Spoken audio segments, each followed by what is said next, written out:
Olá, bem-vindo ao Saúde Você, mais um domingo na sua casa para falar de prevenção, bem-estar e qualidade de vida. Hoje com três convidados muito especiais, doutora Karine Cunha, doutor Gabriel Fernandes e doutor Rodrigo Foronda. Nós vamos responder a pergunta do telespectador falando sobre cirurgia ortognática, mas hoje é o Dia Nacional de Prevenção à Saúde, à Obesidade. Então fique de olho porque o programa vai falar sobre esse tema.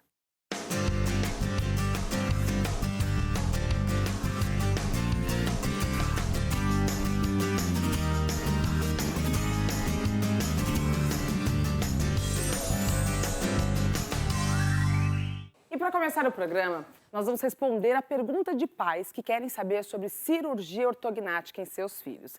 Eu fui conversar com o Dr. Rodrigo Foronda. Dá uma olhadinha na informação importante sobre essa especialidade. Bom, estamos aqui na clínica do Dr. Rodrigo Foronda. Doutor, é um prazer estar aqui. Parabéns pelo espaço. Primeiro, bem-vinda. Obrigada. E é realmente, de novo, mais uma vez, um prazer estar com vocês aí. Bom, e agora a gente vai falar de um tema que eu até tô com o celular porque a gente vai fazer perguntas que as pessoas querem saber. Muitas pessoas têm dúvida de quando procurar um cirurgião bucomaxilofacial. E o senhor que é especialista, a gente quer entender, por exemplo, a cirurgia ortognática.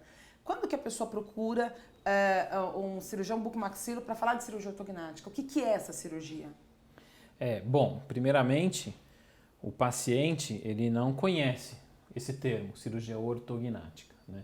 Quem realmente conhece esse termo, né, são os profissionais da área, normalmente os cirurgiões bucomaxilofaciais ou os ortodontistas. Mas normalmente o paciente vai procurar o profissional com uma queixa. O dentista, o ortodontista. Então normalmente o paciente vai com uma queixa, meu sorriso não é bonito, eu estou com o dente torto, mas ele não tem noção, né, do que é a cirurgia ortognática e se essa cirurgia vai fazer parte ou não do tratamento dele. Então, a cirurgia ortognática, basicamente, ela é uma cirurgia, obviamente, para correção dos maxilares. Estrutura realmente da face? Quando as discrepâncias dos maxilares é tão grande, né, entre o maxilar superior, que é a maxila, e o maxilar e a mandíbula, que a ortodontia não consegue resolver.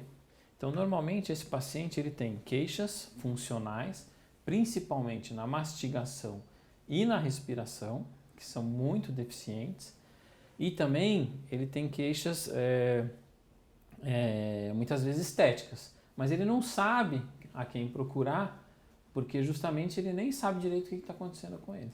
Bom, então a gente entende que normalmente quando alguém fala cirurgia ortognática já veio encaminhado por algum profissional que recomendou procurar um bucomaxilofacial que vai direcionar para a cirurgia.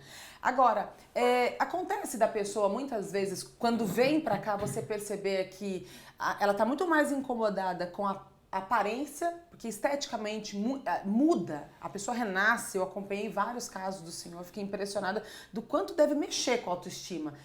Você percebe que existe uma preocupação ainda muito com a estética, mais do que com o funcional? Sim, são dois perfis de pacientes. Tem o paciente que procura realmente por causa da estética. E também, muitas vezes, nem sempre a cirurgia ortognática é o procedimento mais indicado para esse paciente. Às vezes uma harmonização facial, às vezes só um tratamento ortodôntico vai resolver o problema do paciente que ele não tenha necessariamente uma indicação, né, e não tenha que passar por essa cirurgia.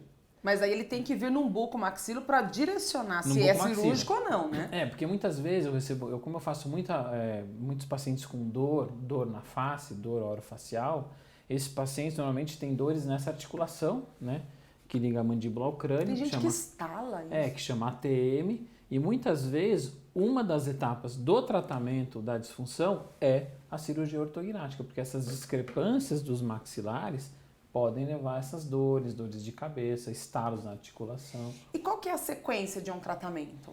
Normalmente o paciente passa por uma avaliação, né, e ele vai ser assistido por uma equipe. O bucomaxilo e o ortodontista. Né? O ortodontista monta o aparelho e hoje em dia é viável, é possível você usar alinhadores, são aqueles aparelhos invisíveis que o pessoal fala, que são placas de acetato. Dá para se fazer um preparo para a cirurgia com esses aparelhos. Então tem essa primeira etapa com o aparelho, que vai demorar de 6 meses a 2 anos, depende muito de cada caso, ou imediato, depende. Faz a cirurgia e depois da cirurgia é feito um detalhamento ortodôntico também. Então, diria para você que é um tratamento aí de uns 2, 3 anos. 2, 3 anos. Para sempre, para o resto da vida. Doutor, obrigada pela sua participação. Espero sempre aqui no programa, sempre bem-vindo, com muita informação e responsabilidade para o público que está em casa, que é importante. Um bucomaxilo falando com você que está em casa, para nós é um presente. Obrigada. Muito obrigado a vocês. É isso aí. De volta com o estúdio, com saúde você. Doutor Rodrigo, muito obrigada pela sua participação e vocês continuem fazendo perguntas, afinal de contas o programa é feito para vocês, é só acessar as nossas redes sociais. Bom, hoje é o dia da prevenção à obesidade. E sem falar em paradigmas de beleza, vamos falar de saúde. Nós convidamos 2 especialistas, Dr. Gabriel Fernandes e doutora Karine Cunha, para falar sobre esse tema. Tudo bem, doutores? Tudo bem, Duda? Tudo ótimo. Como vai? Sejam bem-vindos ao programa Muito obrigado. Dia da Prevenção à Obesidade. Olha, eu tenho uma psiquiatra e eu tenho um médico que vai falar também sobre metabolismo, sobre compulsão alimentar. É importante as pessoas entenderem que não é só beleza, mas a gente está falando de cuidados da saúde, né? Sem dúvida. Bom, vamos começar, doutor. O que é compulsão alimentar? Compulsão alimentar é aquela pessoa que sente necessidade de comer grandes quantidades de comida em um curto período de tempo. Geralmente, em 2 horas, ela quer ingerir grande quantidade de alimentos e geralmente está associada com uma perda de controle. Ela sente essa perda de controle, sente uma angústia depois que come. Nossa, falou em angústia, a gente já pensa na doutora Karine, né, doutora? Já, sempre. Acontece dos pacientes chegarem no consultório e falarem, eu tô comendo muito por causa da minha ansiedade. Na verdade, o transtorno de compulsão alimentar é um dos transtornos mais comuns que a gente atende no consultório. É bem mais comum? É mais comum do que a bulimia nervosa e do que a anorexia nervosa. Agora, como que vocês fazem o diagnóstico, por exemplo, de uma compulsão alimentar?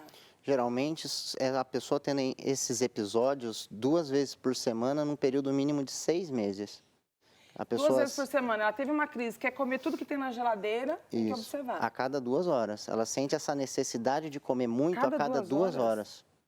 Bom, então, gente, fica de olho. Se você tem essa compulsão, tá com vontade de comer... E é comer de tudo, né, doutor? De tudo. Não tem não aquela tem coisa de comer o que gosta. Às vezes dá Não. vontade disso, daquilo, não fica, a pessoa não fica saciada. Não fica. Ela come até ela se sentir mal. A partir do momento que ela se sente mal, ela começa a ficar depressiva ou triste porque ela está se sentindo mal porque comeu muito, ou sente essa angústia ou essa tristeza. Ela começa a ficar mal consigo mesma. Bom, então a gente está falando de culpa? Muita Muita culpa? Muita culpa? Muita culpa, muita baixa autoestima. A pessoa, ela tem, de repente, aquela coisa de olhar para o espelho, ficar mal e falar, não vou comer, ou ela não tem essa percepção? O que vocês acham que passa na verdade, assim, ela olha no espelho, ela não se sente bem e isso pode desencadear uma crise compulsiva. Ou seja, aí que ela come mesmo. Aí que ela come mesmo. Ao invés dela se sentir mal... Aí ela come mesmo, aí ela se sente mais culpada, se sente mais para baixo, né? Aí depois ela inicia uma dieta, porque ela está se achando gorda. E o que acontece? Períodos prolongados de jejum também predispõem episódios compulsivos. Ai, gente, eu fico olhando em rede social, o doutor que trata dessa área de metabolismo, as pessoas ficam desenvolvendo dieta, né? Dieta da lua, dieta disso, dieta daquilo. Gente, não é receita de bolo, tem que passar no médico. Eu sempre estou chamando a atenção que tem que passar no especialista, fazer uma série de exames. Doutor, mas como que trata, por exemplo, uma compulsão alimentar? Existem diversos tratamentos. Tem os tratamentos medicamentosos, mas eu costumo falar que tem que ser uma equipe multidisciplinar, na realidade. Sim. Tem que passar com o nutrólogo, mas tem que passar com a nutricionista, com o psiquiátrica, fazer uma terapia de comportamental, cognitiva. É tudo associado. É muito difícil tratar um paciente compulsivo. Então, tem que ter essa equipe multidisciplinar mesmo. A pessoa que tem essa compulsão, a gente está falando de tratamento medicamentoso. Aí eu pergunto, esse tratamento medicamentoso entra só na parte de metabolismo ou entra na área psiquiátrica? Entra na área psiquiátrica então também. Então entra realmente em outras especialidades? Entra. Por isso a equipe. De uma maneira geral, a gente precisa entrar com medicamentos psiquiátricos mesmo, né? Na verdade, os antidepressivos. Sim. Né, que as pessoas têm um preconceito com relação a tratamento antidepressivo. Isso, é remédio psiquiátrico, vou ficar dopada, enfim. Na realidade, as pessoas já têm um preconceito só de falar para procurar um psiquiatra. Elas se sentem ofendidas se outras especialidades encaminham essa pessoa pra gente. Eu lido muito, eu quero chamar a atenção de vocês que estão em casa, porque assim, muita gente me escreve nos canais de comunicação, fazendo perguntas, e as pessoas me perguntam muito se o remédio vicia, como que faz? Gente, eu já falei várias vezes na minha rede social que eu me cuido, já fiz tratamento, e existe um período até de, vamos falar do termo bem popular mesmo, desmame, que é recomendado pelo médico. Então você não tem que ter preocupação com isso, a sua preocupação é cuidar da saúde. Agora, a gente falando de compulsão alimentar, a gente entra também na questão da bulimia nervosa. O que é a bulimia nervosa, doutora? Então, a bulimia, a diferença da bulimia para compulsão é que a bulimia, ela tem a compulsão. Tem também. Tem também. Ela tem a falta de controle, a sensação de impotência depois da crise compulsiva, só que ela tem um comportamento inadequado compensatório. E qual é esse comportamento? É a indução de vômitos, é o uso abusivo de laxantes e diuréticos, ou, por exemplo, exercícios físicos excessivos e extenuantes, ou jejum prolongado, o que, por sua vez, também desencadeia um episódio compulsivo. Sim. Mas quando a pessoa tem uma bulimia nervosa, ela está querendo, então, emagrecer, ela fica olhando, ela acha que ela De uma maneira geral, ela tem uma preocupação excessiva com o corpo, e o corpo, para ela, ela vive em função do corpo. A autoimagem dela é muito influenciada pelo que ela acha do próprio corpo. Ela tem uma visão distorcida? Ela tem a visão distorcida, na realidade, De achar que está acima do peso? Não, na realidade, ela tem esses comportamentos compensatórios na tentativa de manter o peso que ela já está ou diminuí-lo. Entendeu? Isso é uma cobrança muito grande em cima das mulheres, né, de uma maneira geral. O que tem que parar, gente? Eu acompanho em rede social, olha, esse preconceito. Quando a gente fala de obesidade, de prevenção, a gente está falando de uma doença para que você possa realmente cuidar da sua saúde, porque a obesidade, ela traz uma predisposição a diversos outros problemas de saúde. A gente não está falando de estereótipo, de beleza, não é esse o foco. O nosso foco é realmente falar da saúde. Agora, como que evolui, por exemplo, uma bulimia nervosa? Então, se não tratada, ela só piora, a tendência é piorar, os episódios bulímicos ficarem cada vez mais frequentes. Mas, de uma maneira geral, a pessoa ela começa a sofrer muito e ela começa a ter prejuízo no dia a dia dela. Então, ela acaba buscando tratamento. E como que trata? Então, e como que trata? Como ele falou, é um tratamento multidisciplinar. Então, tem que ter o nutrólogo, o psiquiatra, o nutricionista e o psicólogo. Por quê? É uma doença muito relacionada ao lado psicológico da pessoa. Ao lado emocional. Então, não adianta a gente entrar com medicação e diminuir a compulsão e diminuir a ansiedade se a pessoa não tratar o seu lado psicológico. Medicação, ela não é a pílula da felicidade. Você precisa tratar precisa fazer a a causa. sua parte. Você precisa saber o que está acontecendo para que o remédio realmente. Qual é o seu problema. Porque o remédio ele tira o sintoma fisiológico, né? Às vezes palpitação, aquele aperto. Ele diminui a ansiedade. Sim. Você tem que investigar qual é o gatilho da pessoa. Sim. Se é estresse, se é ansiedade, se é culpa, se ela está feliz. Porque tem também as pessoas que descontam na alimentação quando tem episódio de euforia, por exemplo. Sim. Olha Entendeu? isso. Ficou feliz, come. Então, na verdade, é assim. A medicação ela é muito importante, mas só a medicação não é suficiente. É um paciente mais complexo. Você tem que trabalhar ele psicologicamente, você tem que fazer todo um planejamento aí alimentar, você tem que ter um nutricionista para ensinar como que se come corretamente, fazer um diário alimentar. Então, é uma doença um pouquinho mais complexa.